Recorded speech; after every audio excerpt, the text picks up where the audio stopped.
자, 그러면 우리가 기출문제 한번 풀어봐야 되겠죠? 자, 기출문제 한번 제가 가지고 와봤습니다. 자, 첫 번째 문제부터 조금 볼까요? 자, 검색지수, 음란물지수, 게임지수를 이용해서 치료 여부라는 거를 판단하라고 했습니다.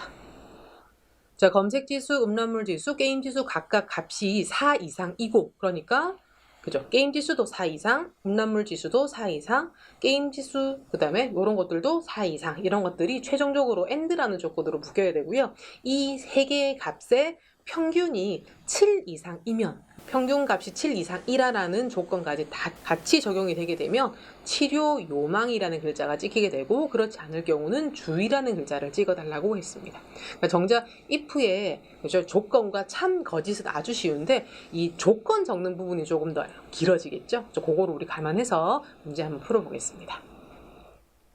자, 이 3에 커서를 둘 거고요. 일단 if라는 함수를 적겠습니다. 자, 문제를 봤을 때 조건이 총 몇 개였어요? 3개 아니고 4개였었죠. 그죠? 검색지수, 음란물지수, 게임지수의 이 세 값의 평균까지 조건에 들어가야 되기 때문에 조건은 총 4개가 되겠습니다. 조건을 하나로 묶어주는 거는 AND나 OR 두 개 선택할 수 있는데, 여기 문제의 내용들을 봤을 때 이거이기 때문에 AND라는 함수로 묶어줘야 되겠죠. 그래서 AND라는 함수를 먼저 적어주겠습니다. 자, 검색지수부터 할게요. 김진원이란 사람의 어떤 그 치료 여부부터 판단할 거기 때문에 김진원이란 사람의 검색지수 값을 먼저 찍어줄 거고요. 그런 상태에서 이게 크거나 같다, 4 이상이냐고 물어보죠. 콤마, 음란물 지수 크거나 같다, 4 이상. 그 다음에 게임 지수는 마우스 포인터로 선택이 안 되기 때문에 아래쪽에 클릭해서 키보드 방향키로 옮겨서 D3을 이렇게 맞춰줬고요. 그거나 같다 4라고 해서 일단 3개 조건에 대한 거는 먼저 설정을 했습니다. 그러면 이제 여기 이어서 콤마 average로 우리 평균 구할 수 있죠. 그래서 average라는 함수를 적어서 괄호를 열어주시고요. average는 여러분들이 잘 아시겠지만 범위를 잡아서, 그죠? 여기 검색지수, 음란물지수, 게임지수에 해당하는 값들 범위를 잡아주시고요. 괄호를 닫아주게 되면 그 3개 값에 해당하는 평균 값이 구해질 거고요. 이 평균 값은 아까 7 이상이냐고 물어보죠. 그래서 크거나 같다 7 이렇게 설정을 해주게 되면 AND라는 조건이 완료가 되겠습니다. 그런데 완료를 하려면 괄호까지 닫아야 된다는 거. 그죠? 이렇게 해야지만 AND의 시작과 끝 괄호가 쌍을 이루게 되겠습니다. 자, 그러면 이렇게 AND라는 함수를 써가지고 조건을 충분히 만들어줬고요. 이 조건을 다 만족할 경우에는 아까 치료 요망이라고 적으라 했었죠. 그래서 콤마 해서 땅땅표에 치료 요망. 그죠? 콤마 아닐 경우는 주의. 라고 적으라 했습니다. 괄호를 닫고 엔터를 치게 되면 치료 요망 또는 주의라는 글자가 이렇게 값에 맞춰서 표시가 되는 걸 결과물로 확인하실 수 있겠습니다. 자, 두 번째 문제. 두 번째 문제는 표 두 번째 가격이라고 나와 있는 부분을 가지고 하는데요. 가격이 가장 높으면은 최고가, 가장 낮으면은 최저가, 나머지는 공백으로 표시하라고 했습니다. 그럼 일단 최고가와 최저가를 구할 수 있는 max와 min이라는 함수를 쓰라고 말하지 않아도 써야 되겠죠. 그 다음에 만약에 최고가예요 라고 할 경우에는 최고가라고 찍어주고, 아니면은 최소값이에요 해서 최소값을 찍어주고, 이것도 저것도 아닐 경우에는 빈칸을 찍어주도록 우리가 설정해주면 되는 문제인 거죠. 해석하게 되면. 자, 그러면 그렇게 수식을 한번 작성해 보도록 하겠습니다. 자, 일단 는에서 최대값을 먼저 걸러내 볼게요. 자, 앞에 나와 있는 값이 최대값이랑 같습니까? 라는 조건을 세워야 되는 거죠. 그래서 여기 앞에 나와 있는 이 값이, 그죠? 같은지 물어보는데, 자, 최대값을 구해야 되는데요. 그죠? 최대값은 여기 나와 있는 전체 값이 최대값이 되는 거죠. 그죠? 그런데 선택을 해주고 나서 조금 곰곰이 우리가 조금 깨림직한 부분이 있죠. H3이라는 값은 우리가 내려가면서 끝까지, 그죠? 여기 C 마켓이라고 나와 있는 것까지 우리가 끝까지 바뀌면서 이동하면서 우리가 판단을 해야 되는데, 맥스 값을 구했던 여기 초록색 범위, 그죠? H3에서 H9는 어떻게 해야 됩니까? 최대값 구하는 범위는 같이 내려가는 게 아니라 계속 고정이 돼야지 제대로 된 최대값을 우리가 의미하는 거게 되겠죠. 그래서 여기 나와 있는 H3에서 H9는 F4번으로 고정을 시켜 주셔야 됩니다. 요거 조금 특이하니까 잘 기억해 두실 필요가 있고, 여러분들이 아마 생각도 잘 하셨을 거라 생각이 듭니다. 자, 이렇게 해서 맥스에 해당하는 부분까지 우리가 구했고요. 그러면은 H3의 값이 맥스랑 같습니까? 그죠? 최대값입니까? 라는 조건이 됐고, 이 조건을 만족했을 때는 어떻게 하라 했어요? 최고가라고 찍으라 했으니까 콤마에서 최고가라고 텍스트 처리가 된 최고가를 찍어주시면 되겠습니다. 이렇게. 그죠? 자, 그러면 이 최고가는 최고가라고 찍어주고 끝나겠죠? 그럼 이번에는 최소값입니까? 라고 물어봐야 되겠죠? 그럼 똑같은 수식인데 민이라는 함수로 조금 바꿔서 최소값과 비교하는 어떤 조건을 설정해 주셔야 되겠습니다. 그러면 콤마해서 여기다가 if를 적어 주셔야 되죠? 최대값입니까? 라고 물어봤을 때 맞아요 하면은 최고가 찍어주고, 최고가가 아닌데요 할 경우는 if로 다시 한번 이제 최소값인지를 물어봐야 되겠죠. 그렇죠? 그래서 앞에 나와 있는 값을 찍어줘야 되는데 마우스 포인터로 선택이 안 되니까 방향키로 조절해서 H3으로 맞춰주시면 되고요. 는 해서 최소값을 구할 수 있는 민이란 함수 똑같이 절대참조 방식으로 해서 이렇게 고정을 시켜 주시게 되면 H3이라는 값이 휴대폰 가격 비교할 수 있는 그룹에서 최소값이라는 값이 구해지는데, 그 값과 비교했을 때 같으면은 그죠? 최소값을 찍어주면 되는 거죠. 그래서 콤마해서 최저가라고 찍어주면 되겠습니다. 됐죠?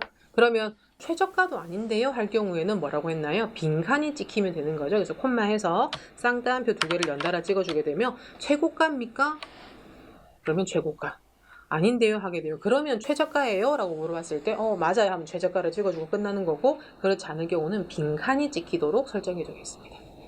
자, 괄호를 닫고 하게 되면 지금 괄호가 가까이 있는 if의 괄호 쌍이 닫힌 걸 눈치채셨죠, 그죠? 그런데 한 번 더 괄호를 닫게 되면 맨 처음 열었던 그죠 괄호가 그죠 if의 괄호가 닫히는 걸 볼 수 있고, 엔터를 치게 되면 최고가와 최저가를 구할 수 있고 나머지는 빈칸 표시되는 걸 볼 수 있겠습니다.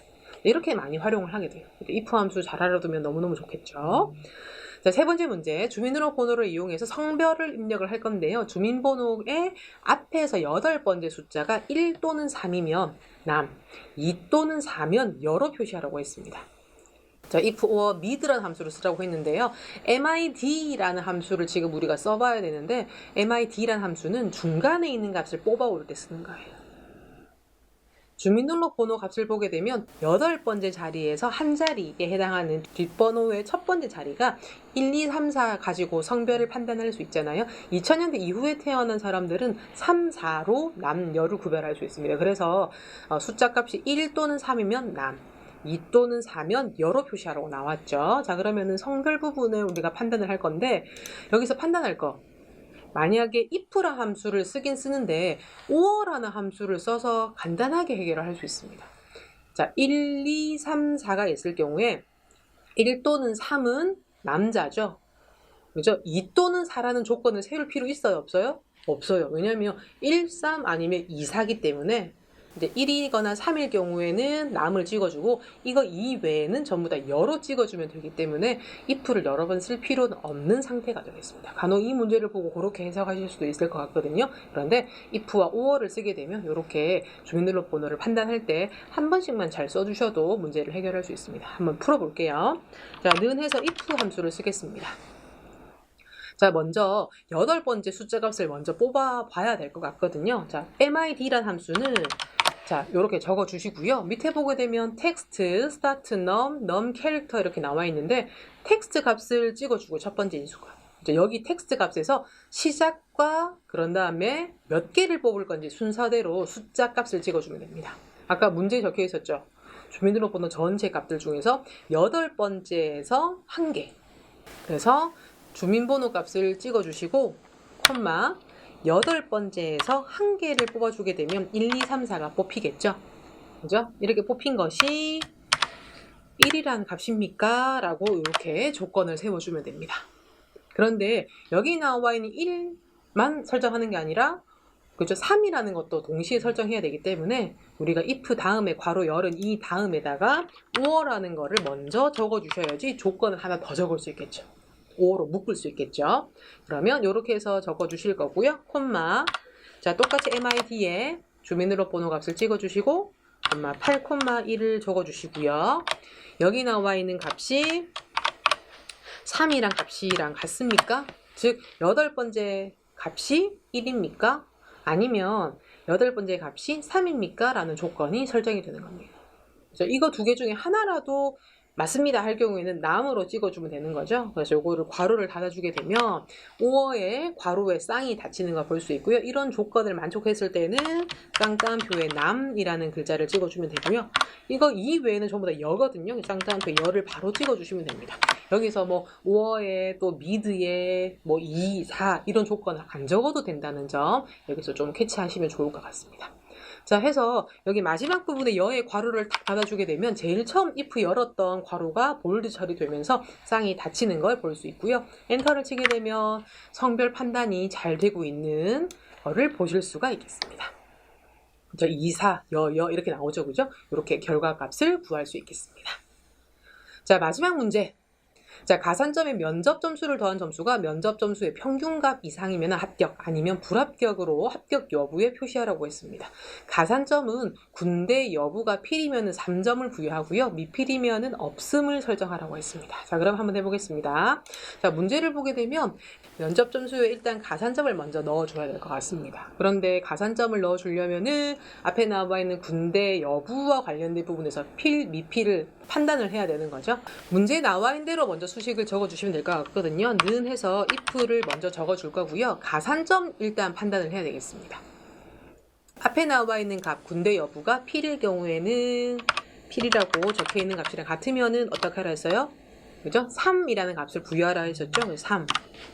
아닐 경우는 그죠? 0을 찍어주면 됩니다. 자, 지금 이렇게 하는 거는 가산점이죠. 그런데 여기 나와 있는 이 가산점에 면접 점수를 더하라고 했습니다. 그래서 앞에 나와 있는 앞에 넣어도 되고 뒤에 넣어도 상관없거든요. 이렇게 해서 앞에 나와 있는 면접 점수를 저는 앞에다가 조금 추가해 주겠습니다. 그러면 현재 면접 점수에 가산점, 군대 필 여부에 따라서 3점이 더해지거나 0점이 더해지는 상태가 되겠습니다. 자, 이렇게 구해진 결과가 면접 점수의 평균값 이상인지를 또 판단해야 되겠죠. 그래서 if라는 걸 한 번 더 적어 주시고요. 그러면 여기 나와 있는 이 값이 크거나 같다. 평균값을 구해야 되기 때문에 average라는 함수를 적어 주시면 되겠습니다. 그러면 여기 나와 있는 이 average는 면접 점수에 대한 평균이기 때문에 여기 나와 있는 면접 점수 전체, 면접 점수 전체를 잡아 주시고 고정을 해줘야 되겠다라는 생각이 들죠. 그죠? 왜냐하면 이 면접 점수 값은 그룹이 바뀌면 안 되잖아요. 그죠? 그래서 이렇게 전체를 고정을 시켜줄 거고요. 이렇게 해주시게 되면은 가산점 더해진 이 결과값이 면접 점수의 평균값이랑 비교했을 때 크거나 같은지를 판단하게 되는 겁니다. 자, 이런 조건을 만족했을 때는 합격이라고 찍으라 했었죠. 그래서 쌍따옴표에 합격, 아닐 경우는 불합격이라고 찍으라고 했습니다. 이제 괄호를 닫고 엔터를 칠까요? 하게 되면 합격과 불합격이 판단이 되겠습니다. 자, 지금 마지막에 나와 있는 3번과 4번 문제는 여러분들이 지금 아마 처음 우리가 if라는 함수를 공부를 하셨다면 조금 접근하기가 조금 어려울 수 있을 것 같습니다. if에 대해서 오늘 처음 접하신 분들은 표 1번과 2번을 먼저 충분히 연습을 하시고요. 1번, 2번 이제 자신 있습니다 하시는 분들은 3번, 그 다음에 표 5번에 해당하는 문제 풀어보시면서 if를 조금 업그레이드 시켜보시면 좋을 것 같습니다. 자, 그러면은 이렇게 해서 우리가 논리 함수와 관련된 부분을 다 하셨습니다. 논리 함수는 반드시 실무에 많이 쓰는 함수 중에 하나입니다. 그죠? 이 if라는 함수를 많이 쓸 수밖에 없겠죠. 이럴 때는 이렇게, 저럴 때는 이렇게 조건을 좀 더 풍성하게 해서 이런 조건들이 다 같이 참일 때 또는 하나만 참일 때 이런 거에 대한 조건들을 가지고 판단을 할 수 있고 표시를 다르게 할 수 있기 때문에 실무에 많이 쓰는 함수가 되겠습니다. 어려우신 분들은 그렇죠? if 하나를 쓰는 거를 충분히 잘 숙지하시고 그런 다음에 if를 중첩하시거나 조건을 조금 풍족하게 하는 문제들을 다뤄보시면 좋을 것 같습니다. 다음 시간에는 찾기 참조 함수와 관련된 이야기를 나눌 겁니다. 지금 논리 함수보다 조금 더 업그레이드된 버전이라고 보시면 되거든요. 찾기 참조 함수는 실무에 많이 쓰는 직장인들의 어떤 레벨 테스트와 관련된 부분이라 할 수 있기 때문에 찾기 참조 함수 잘 하시려면 논리 함수도 잘 하실 수 있어야 된다는 점 아시면 좋을 것 같습니다. 다음 시간에 뵐게요.